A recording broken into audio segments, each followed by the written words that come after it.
Yo, what up, YouTube, man? It's your boy UC704 coming at y'all with another video.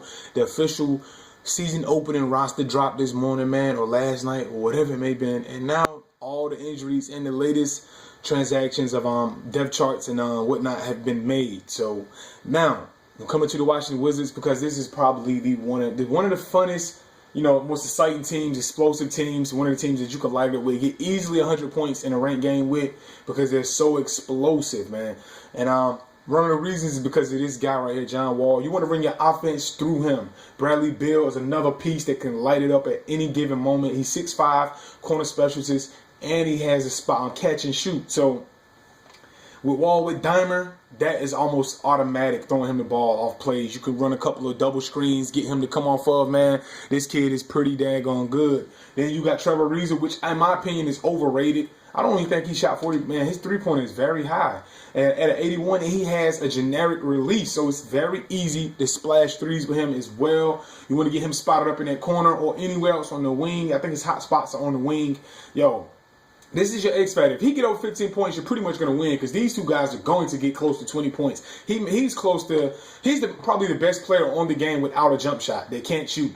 He really can't shoot. But he's nasty, man. He got finisher and acrobat. One-man fast break. He really is a one-man fast break. And all his Euro steps, all this stuff is in 90. Step through layup. You want to go straight through your defender. Offhand dribble pass. This guy is pretty daggone good with a 98 speed, 98 quickness. He's almost unstoppable and unguardable. So now you have Bradley Beal as his sidekick. He's going to get you a good 12 to 15. Probably hit you 3 tray balls or more. Trevor Ariza is going to be your X-Factor guy. This is your guy you can explode to the basket with off the wing that will get you some dunks, and he will finish strong in the paint.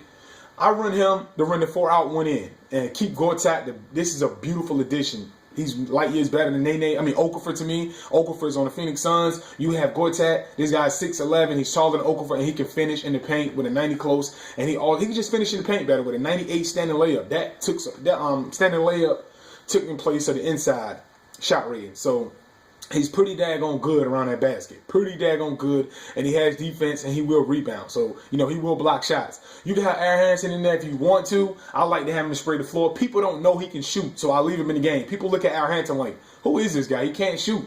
And I'm hitting 3. That's maybe 3 for 5 right there game for you. Running 4 out, 1 in. Trevor Ariza is, like I said, is your X factor. Now, if you want to mix it and match it, you want to go small, you could throw Otto Porter in. At power forward, this guy's, he's not too good at anything, but he's 6'8", and he can hit. I always hit my shots open with him. He has a pretty easy release. He has defense. His defense is pretty good, and his defense awareness is pretty good. We're going to look at that defense awareness. Wall is really higher than this, but during the game it goes down. So 76, 79, 77. This team is pretty good. Surface with a 70. This team can really stick with top teams, man, with the defense awareness. And then they can really rebound. You want to go ape shit on the boards, man. Throw Nene and Gortat in at the same time. You can go ape shit on the boards. You got pick and pop guys in 75. You can do your pick and pop with Aaron Harrington. Spot up with Aaron Harrington around the 3-point, the perimeter with that 4 out, 1 in. You can go 3 out, 2 in with these two guys and dominate that paint because they can both finish very strong with a 95 standing layup and a 98. So pretty dang on good. You want to go sniper crazy? You need some threes? I would throw Webster, Wall, throw Bell, Ariza in. I would run this lineup right here, man. I would run this lineup right here. You can go ape shit from 3.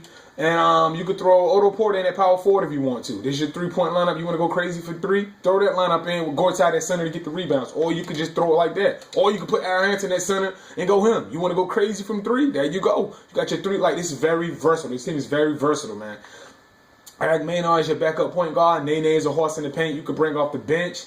Serpens is a defense-like-minded big man. And he has a 93 standing layup and a 92 close, man. This dude can block shots.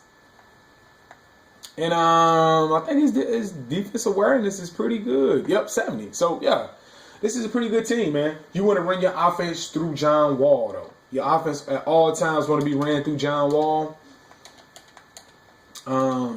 This is the lineup I pretty much run. If I take him out and bring him off the bench, I will have probably Surfins in for defense.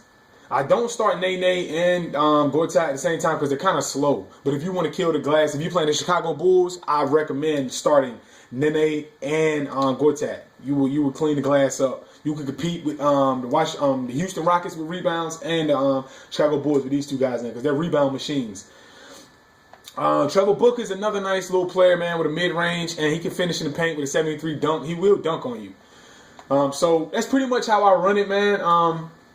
Go try these guys out. This is a sleeper team for me to you, man. Your bench. Let me set your bench up real quick so you can actually see the bench.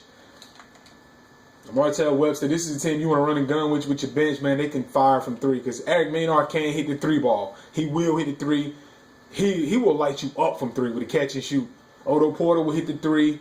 And that's your defensive guy off the bench. And then you can go Surfins and Nene as your bench, man. That's a nice bench right there. That bench is better than probably the 76ers starting lineup almost, man, because the 76ers is pretty huff with the starting lineup. But that starting lineup right there could compete with the Sixers. This bench could compete with the 76ers starting lineup, man. So, yeah, that's my time. I put him in at the end of games because he will get dunks. Believe it or not, this kid will dunk on you. And you will get a ton of steals. Throw him at small forward and put the 9 ball. He will get steals at the 6'11 frame, man. He will jump out and tap the ball, man. You like running a 1-3-1 on the bench. Throw him in at power forward with a 6'11 frame. He's pretty quick. And he will dunk on you. 2K11, he was 12 and 13. He was kind of like a sleeper like guy that would, take off on you. Booker, you can run him. He get rebounds. So pretty much this is how I run it. This is a sleeper team. Yo, go try these guys out. John Wall, run your offense through them. Do your step-through layups, your runners, your floaters, your drifters. That's my time. UC 704. I'm out, man. Peace.